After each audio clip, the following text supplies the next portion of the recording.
Yes, good morning student. आज का हमारा टॉपिक है effects of change in demand and supply in market equilibrium. Market equilibrium को जब हम फाइंड आउट करते हैं तो उसमें हमारा डिमांड कर्व और सप्लाई कर्व पर क्या चेंजेस आते हैं। फर्स्ट वन हम डिसाइड करेंगे चेंज इन डिमांड। जब डिमांड चेंज होती है तो वो टू टाइप से चेंज होगी, या तो डिमांड इंक्रीज होगी या फिर डिमांड डिक्रीज होगी। जब हमारी डिमांड इंक्रीज होती है, डिमांड इंक्रीज कब होती है? जब व्हेन प्राइसेस आर लो, जब प्राइस लो हो जाते हैं तो डिमांड क्या हो जाती है, वो इंक्रीज होने लगती है। इंक्रीज इन डिमांड का जो हमारा ग्राफ है या डायग्राम है वो ये वाला बनेगा। ओ एक्स एक्सिस पर हमने लिया है क्वांटिटी डिमांडेड और ओ वाई पर हमने लिया है price.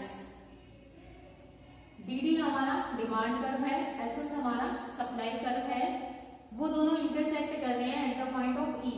E point is the market equilibrium point, जिस पर ओपी प्राइस है और उस पर कितनी क्वांटिटी सप्लाई हो रही है, ओ क्यू क्वांटिटी की सप्लाई हो रही है।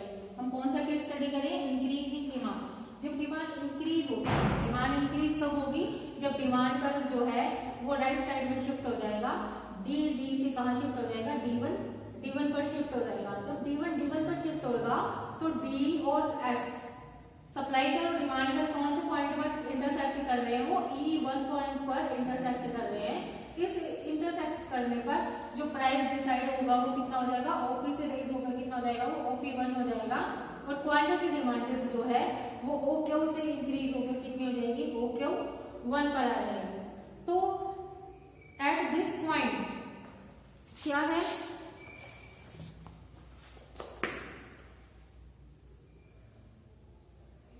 When demand increase, जब डिमांड हमारी इंक्रीज हो रही है, कितनी हो रही है? D1 हो रही है। Increase and excess demand. ये क्या बता रहा है कि एक्सेस डिमांड है। यहाँ पर हमारी सप्लाई क्या है? कम है, लेकिन डिमांड क्या है?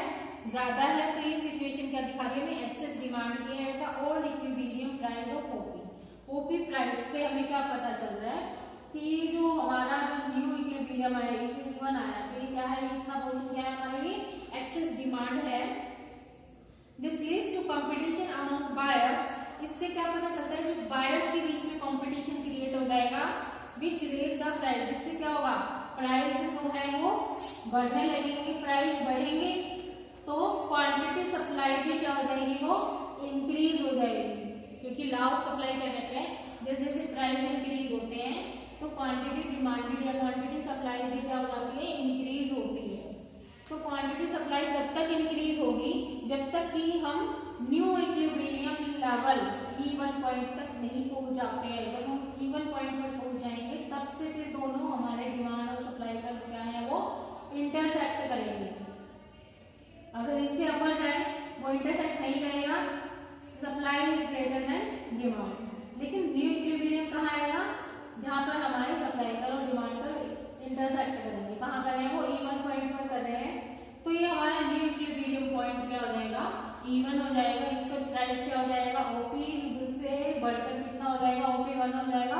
और क्वांटिटी सप्लाई भी इंक्रीज हो जाएगी। OQ से कितनी इंक्रीज हो जाएगी? OQ1। तो ये केस था हमारा जब हमारी डिमांड जो है वो इंक्रीज होती है। डिमांड इंक्रीज होती है तो हमारा जो डिमांड कर्व है वो राइट वर्ड साइड में यानी अपर साइड में शिफ्ट हो जाता है। ये हमारा इंक्रीज इन डिमांड। सेकंड है हमारा डिक्रीज इन डिमांड। जब डिमांड डिक्रीज होती है तो हमारा जो डिमांड कर्व है वो कहाँ शिफ्ट होता है? डिमांड कर्व जो है वो लेफ्ट वर्ड साइड में यानी डाउनवर्ड साइड में शिफ्ट हो जाता है। Same here O X axis पर हमने ये है quantity demanded and quantity supply, और ओ वाई एक्सिस पर हमने लिया है प्राइस। यहाँ पर डी हमारा डिमांड कर्व है, एसएस हमारा सप्लाई कर्व है। डी और SS at the point of E पर इंटरसेक्ट कर रहे हैं। ई हमारा क्या है? इक्विलिब्रियम पॉइंट है। वहां पर ओपी प्राइस है। ओपी प्राइस पर कितनी क्वांटिटी की सप्लाई हो रही है? OQ। अब कौन सा केस स्टडी करें हम? Decrease in demand. डिमांड क्या हुई है? डिक्रीज हो गई है। डिमांड कर्व डी से शिफ्ट होकर कहाँ चला गया है? D2 पर शिफ्ट हो गया है। अब इस D2 पर शिफ्ट होने का मतलब क्या है कि जो हमारी डिमांड है, डिमांड कम है और सप्लाई क्या है? ज्यादा है। जब सप्लाई ज्यादा यानी बेचने वाले बहुत सारे हैं, सप्लायर्स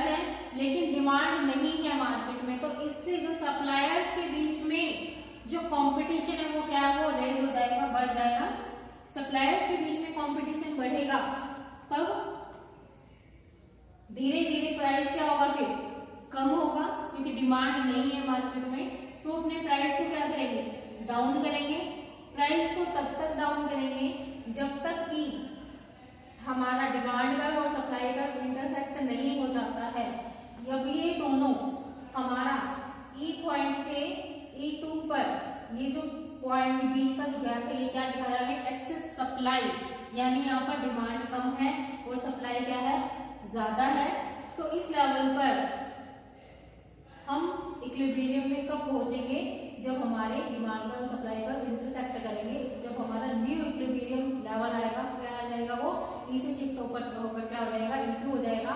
और हमारा न्यू प्राइस जो है वो ओपी से डिक्रीज होकर कितना हो जाएगा, OP2 हो जाएगा। और क्वांटिटी डिमांडेड भी क्या होती है, लाउ सप्लाई क्या कहती है, अगर प्राइस कम हो रहे हैं तो क्वांटिटी भी कम हो सप्लाई होगी, प्राइस अप हो रहे हैं तो क्वांटिटी भी ज्यादा सप्लाई होगी। दोनों में क्या होता है, पॉजिटिव रिलेशन होता है। अब यहाँ पर हमारे प्राइस डाउन हो गए तो हमारी क्वांटिटी सप्लाई भी क्या हो गई है, रिड्यूस हो गई है। OQ1 से रिड्यूस होकर कितनी हो गई है, OQ2 हो गई है। तो डिमांड पर भी क्या है, वो हमारा लेफ्टवर्ड साइड में, डाउनवर्ड साइड में शिफ्ट हो गया है। तो ये था हमारा चेंज इन डिमांड। जब हमारी डिमांड चेंज होती है तो डिमांड का या तो इंक्रीज होती है या फिर डिमांड डिक्रीज होती है। ये दो सिचुएशंस थी जिनको हमने सॉल्व कर लिया है, increase in demand and decrease in demand. अब नेक्स्ट है हमारा चेंज इन सप्लाई।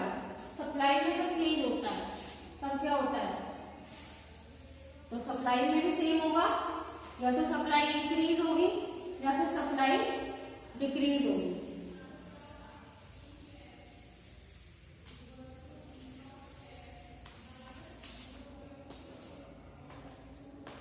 चेंज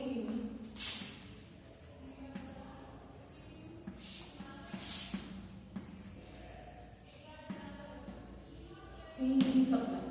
और फर्स्ट हमारा इसमें आता है इंक्रीज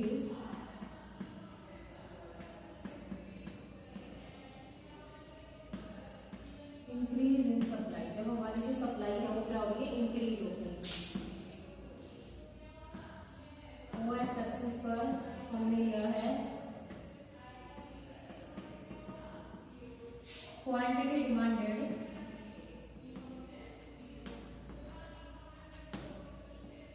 एंड क्वांटिटी सप्लाई।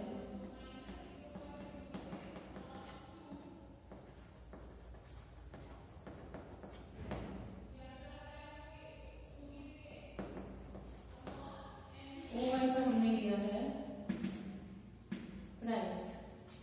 अब DD हमारा डिमांड करना है और SS हमारा क्या है, सप्लाई करना है। ये पॉइंट पर इंटरसेक्ट करना है। अब हमें क्या दिखाना है, सप्लाई क्या हो रही है, वो इंक्रीज हो रही है। सप्लाई इंक्रीज हो रही है तो हमारा जो सप्लाई करना है वो S1 शिफ्ट हो रही है। सप्लाई कब बढ़ रही है, जब हमारी डिमांड ज्यादा रहेगी।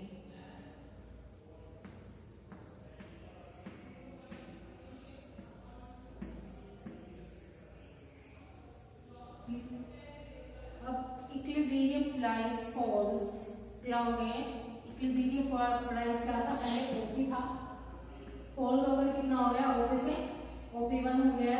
Equilibrium quantity rise, equilibrium quantity जो है वो बढ़ गई है। कितनी है, OQ से बढ़कर कितनी हो गई है, OQ1 हो गई है। और जो हमारा न्यू इक्विलिब्रियम आया है वो क्या आ गया है, E से E1 पर हो गया है।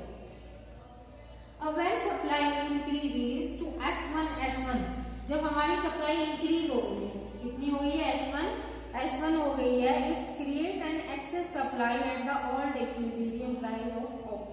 इससे क्या पता चल रहा है कि एक्सेस सप्लाई है, supply is greater then old equilibrium. इस ओल्ड इक्विलिब्रियम से हमें क्या पता चल रहा है, जो हमारी सप्लाई है वो क्या है, ये एक्सेस हो गई है। ठीक है, this leads to competition among sellers. जब भी हमारी एक्सेस सप्लाई होगी तो किसके बीच में कंपटीशन क्रिएट करेगी, सप्लायर्स के बीच में होगा, विच रिड्यूस द प्राइस। जब भी सेलर्स के बीच में कंपटीशन होगा तो जो प्राइस है वो क्या होंगे, रिड्यूस हो जाएंगे। प्राइस नीचे शिफ्ट हो गया, ओपी से कितना हो गया है, OP1 हो गया है। Decrease in price leads to rise in demand and falls in supply. जब भी हमारा प्राइस डिक्रीज होता है तो डिमांड क्या हो जाती है, वो राइज हो जाती है, and supply is fall, supply क्या हो जाती है, वो कम हो जाती है। This change continue till the new equilibrium is established eight point ई। ये चेंज जो है वो कंटिन्यू चलता रहेगा। कब तक चलता रहेगा, जब तक कि हमारा जो इक्विलिब्रियम लेवल है वो नहीं आ जाता है। हमारा न्यू इक्विलिब्रियम कहाँ आ जाएगा, E1 पॉइंट पर आ जाएगा। Equilibrium price falls from OP to OP1। Equilibrium price कहाँ हो जाएंगे, फॉल्स हो जाएंगे, OP से कितने हो जाएंगे, OP1 हो जाएंगे, और equilibrium quantity is rise, quantity rise हो जाएगी। कितनी राइज हो जाएगी, OQ से कितनी हो जाएगी, OQ1 हो जाएगी। तो ये था हमारा इंक्रीज इन सप्लाई। जब हमारी सप्लाई इंक्रीज होती है तो हमारा सप्लाई कर्व कहाँ शिफ्ट हो जाता है, सप्लाई कर्व हमारा आगे की तरफ शिफ्ट हो जाता है, यानी राइट वर्ड साइड में शिफ्ट होता है, जिससे हमारा जो प्राइस जो है वो डाउन होते हैं, क्योंकि एक्सेस सप्लाई की सिचुएशन में कंपटीशन क्रिएट होता है किन लोगों के बीच में, सप्लायर्स के बीच में, सेलर्स के बीच में कंपटीशन क्रिएट हो जाता है। उस कंपटीशन जब सप्लायर्स के बीच में होगा, सेलर्स के बीच में जब कंपटीशन हो जाता है तो उस सिचुएशन में क्या होते हैं, प्राइस क्या होते हैं, वो फॉल्स होने लग जाते हैं, और प्राइस फॉल्स होने पर डिमांड जो है वो बढ़ जाएगी। डिमांड बढ़ेगी तो हमारे प्राइस डाउन हो जाएंगे। ये था हमारा इंक्रीज इन सप्लाई। सेकंड है हमारा decrease in,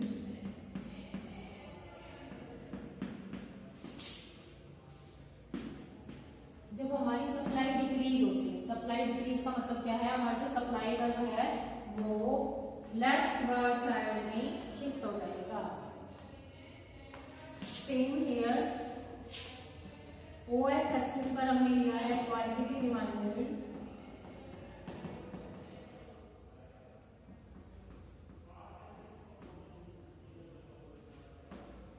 and quantity supply.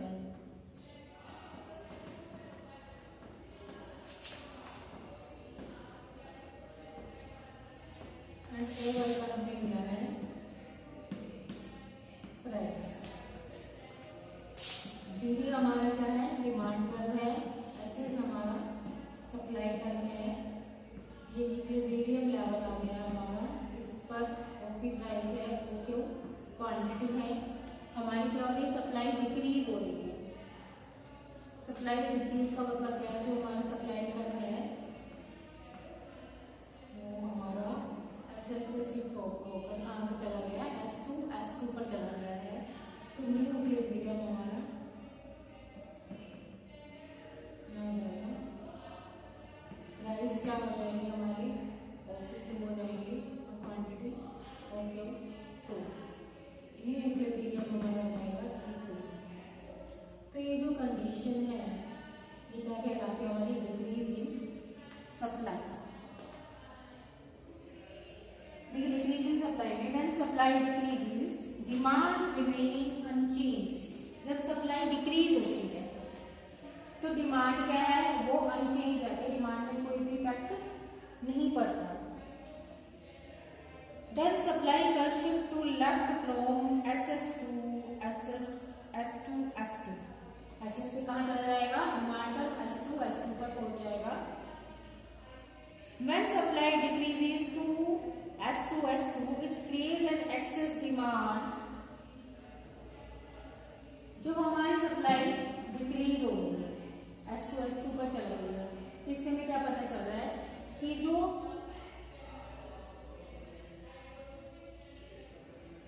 Excess demand हो गई है। एक्सेस डिमांड कहाँ है, at the low old equilibrium point. यहाँ पर क्या हमारी एक्सेस डिमांड है।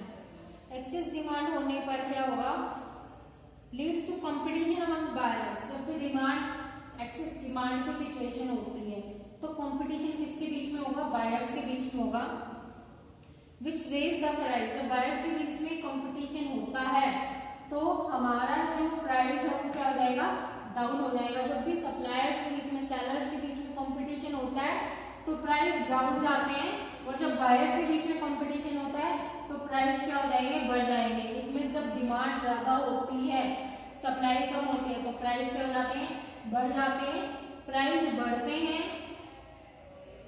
तो हमारा प्राइस क्या हो जाएगा, ओपी से कितना शिफ्ट हो जाएगा, OP2 हो जाएगा। Increase in price leads to rise in supply and falls in demand. इसका मतलब क्या है, जब प्राइस इंक्रीज हो रहे हैं तो सप्लाई तो हमारी राइज हो रही है और डिमांड क्या हो रही है, हमारी फॉल्स हो रही है। डिमांड कम हो रही है और सप्लाई इंक्रीज हो रही है। तो ये कंटिन्यूस प्रोसेस तब तक चलती रहेगी जब तक कि न्यू इक्विलिब्रियम पॉइंट स्टैब्लिश नहीं हो जाता है। न्यू इक्विलिब्रियम पॉइंट हमारा स्टैब्लिश हो रहा है, पॉइंट E2 पर हो रहा है। E2 पर हमारी जो क्वांटिटी, जो प्राइस है वो क्या हो जाएगी, OP से शिफ्ट होकर कितना हो जाएगा, OP2 हो जाएगा। और इक्विलिब्रियम क्वांटिटी सप्लाई हमारी OQ1 से कम होकर कितनी हो जाएगी, OQ2 हो जाएगी।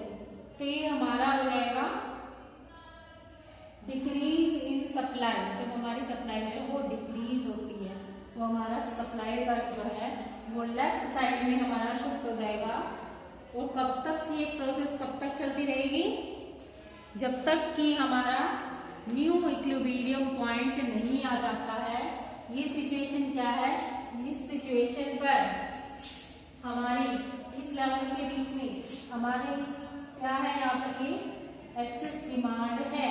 एक्सेस डिमांड का मतलब demand is greater than supply, supply कम है, डिमांड ज्यादा है। तो इस सिचुएशन में जब फिर किसके बीच में कंपटीशन फेस होगा, बायर्स के बीच में कंपटीशन होगा। जब बायर्स के बीच में कंपटीशन होगा तो प्राइस क्या हो जाएंगे, वो रेस हो जाएंगे। प्राइस रेस होंगे तो क्वांटिटी सप्लाई भी रेस होगी, लेकिन क्वांटिटी डिमांडेड क्या हो जाएगी, कम हो जाएगी। क्वांटिटी डिमांडेड कम होगी क्योंकि लॉ ऑफ डिमांड क्या है, when prices are falls demand increase और when prices are rise demand decrease. इन दोनों में क्या होता है, नेगेटिव रिलेशन होता है डिमांड और प्राइस में। जबकि सप्लाई में क्या होता है, प्राइस और क्वांटिटी डिमांड में नेगेटिव रिलेशनशिप होती है, जबकि सप्लाई में क्वांटिटी, सप्लाई एंड प्राइस में पॉजिटिव रिलेशनशिप होती है। अगर एक अप हो रहा है तो दूसरा भी अप हो रहा है, एक लो हो रहा है तो दूसरा भी लो हो रहा है। ये था हमारा आज का topic, change in supply and change in demand में हमारा जो डिमांड कर्व है वो कहा जाता है। अब change in both demand and supply, जब दोनों में चेंज होता है डिमांड और सप्लाई, तो इसमें हमारे 4 केसेस बनेंगे। Both demand and supply decrease, जब दोनों ही डिक्रीज होती हैं। Both demand and supply increase, जब दोनों ही इंक्रीज होती है, डिमांड भी इंक्रीज हो रही है और सप्लाई भी इंक्रीज हो रही है।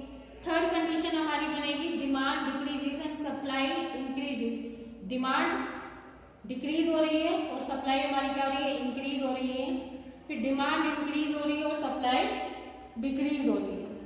तो ये 4 केसेस हमारे बनते हैं जब दोनों में चेंज होता है, डिमांड में भी और सप्लाई में भी। तो ये डायग्राम इसके मैं कल बताऊंगी आपको, तो आप बहुत ज्यादा कंफ्यूज हो जाओगे। अभी मैं सारा डायग्राम एक दिन में ही बता दूंगी। तो ये आज के लिए इतना ही है, कल हम करेंगे जब दोनों में चेंज होते हैं। ये तो सिंगल सिंगल में चेंज होना है, सिर्फ एक ही फैक्टर में चेंज हो रहा है, सिर्फ अभी से सप्लाई में चेंज हो रहा है, सप्लाई में सिर्फ इंक्रीज हो रही है या फिर डिक्रीज हो रही है, या फिर डिमांड इंक्रीज हो रही है या डिमांड डिक्रीज हो रही है। जब एक टाइम में एक ही वेरिएबल पर इफेक्ट होता है। कल हम डिस्कस करेंगे जब हमारे दोनों फैक्टर्स जो है वो अफेक्ट करते हैं, दोनों में चेंजेस आता है, डिमांड में भी और सप्लाई में भी, तब क्या होता है। तो आज के लिए इतना ही था स्टूडेंट्स। अब मंडे से आपकी क्लासेस शुरू हो जाएंगी, तो आप सभी को रेगुलर स्कूल आना है। आपकी जो भी प्रॉब्लम्स होगी वो सॉल्व की जाएगी। प्री बोर्ड में रिस्पॉन्स आपका बहुत अच्छा अच्छा नहीं आ रहा है। स्टूडेंट्स ने बहुत ज्यादा मिस्टेक्स की हुई है, कैलकुलेशंस में बहुत ज्यादा मिस्टेक्स हैं आपकी, जो न्यूमेरिकल क्वेश्चंस आपने किए हुए हैं। छोड़िए, अभी आपका टाइम है, आपके जो फाइनल एग्जाम्स हैं वो मार्च में शुरू हो जाएंगे, फर्स्ट वीक से ही। तो भी आपके पास 15 डेज का टाइम है। 15 डेज में आपकी जो भी प्रॉब्लम्स है उनको सॉल्व किया जाएगा। डेली आपको स्कूल आना है, रेगुलर आना है और पढ़ना है, मस्ती करके नहीं आना है स्कूल में। तो सीरियस होकर पढ़िएगा, क्योंकि नेक्स्ट क्लास आपके बोर्ड के एग्जाम्स आने वाले हैं। तो अभी से थोड़ा अपनी हैबिट डाल लीजिए पढ़ने की। तो आज के लिए स्टूडेंट्स इतना ही है। मंडे में मिलते हैं लाइव क्लासेस में। Okay students, thank you so much.